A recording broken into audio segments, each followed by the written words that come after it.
Chum TV. Furaha kiganjani. Mwongozo ni mpya kwa Zanzibar, naweza nikasema pia kwa Tanzania. Baadhi ya nchi mwongozo huu wanao, kwa maana nchi kama Zimbabwe. Kwa tumeita wadau mbalimbali, wataalamu wa kilimo ambao wanahusiana misitu, idara ya misitu, lakini pia wataalamu wa afya ambao wanahusiana na baraza la tiba asili na tiba mbadala, lakini pia wataalamu kama watafiti wanaohusiana na taasisi za kitafiti za kilimo na taasisi ya utafiti wa afya, na baadhi ya wadau wa vyuo vikuu na sekta binafsi wanaohusiana na masuala ya misitu na mimea.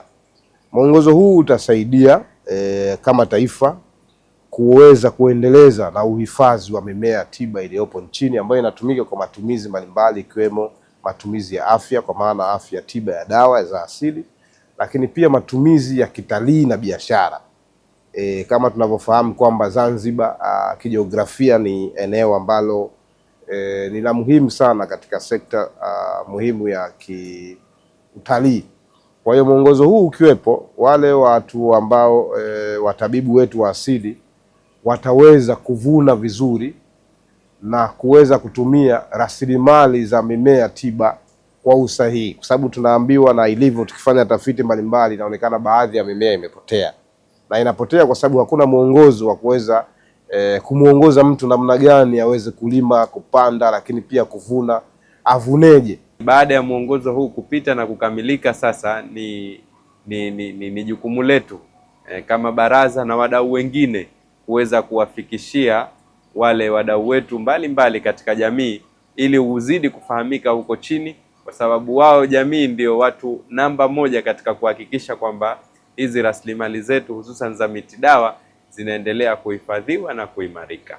Kwa hiyo tutapita huko, na licha ya kuwapa mafunzo na maelekezo mbalimbali kuhusiana na utunzaji wa dawa kuwa katika hali ya salama, basi tutarudi nyuma zaidi kwamba ili hiyo dawa iwe katika vile viwango inavyotakiwa, ni lazima ile miti nayo iwe katika hali ambayo haina sumu, kwa sababu na imevunwa vizuri na inapatikana. Hii mwongozo ni muhimu sana.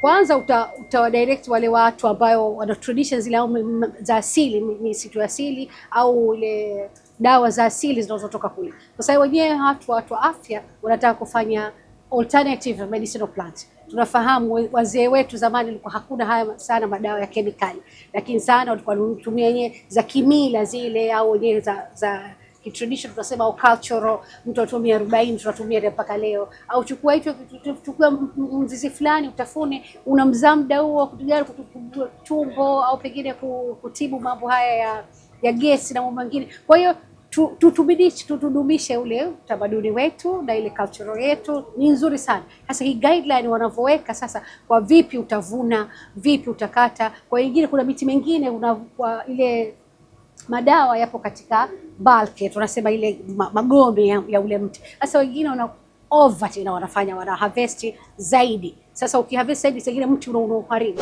Sasa unatoa mwongozo kwamba labda mti ukatwe kwa horizontal, usende vile yote, ukangata ile githi round, pengine utaharibu ile system yake ya kusafirisha maji na chakula, mfumo wake. Kwa hiyo ikiwekwa huu mfumo, na watu wengine sasa wakivuna watavunaje? Kwa hiyo huu mwongozo ukiwepo kwa wale wenyewe traditional herbalists walokwenda, wale waliojisajili, kwa hiyo itakuwa vizuri.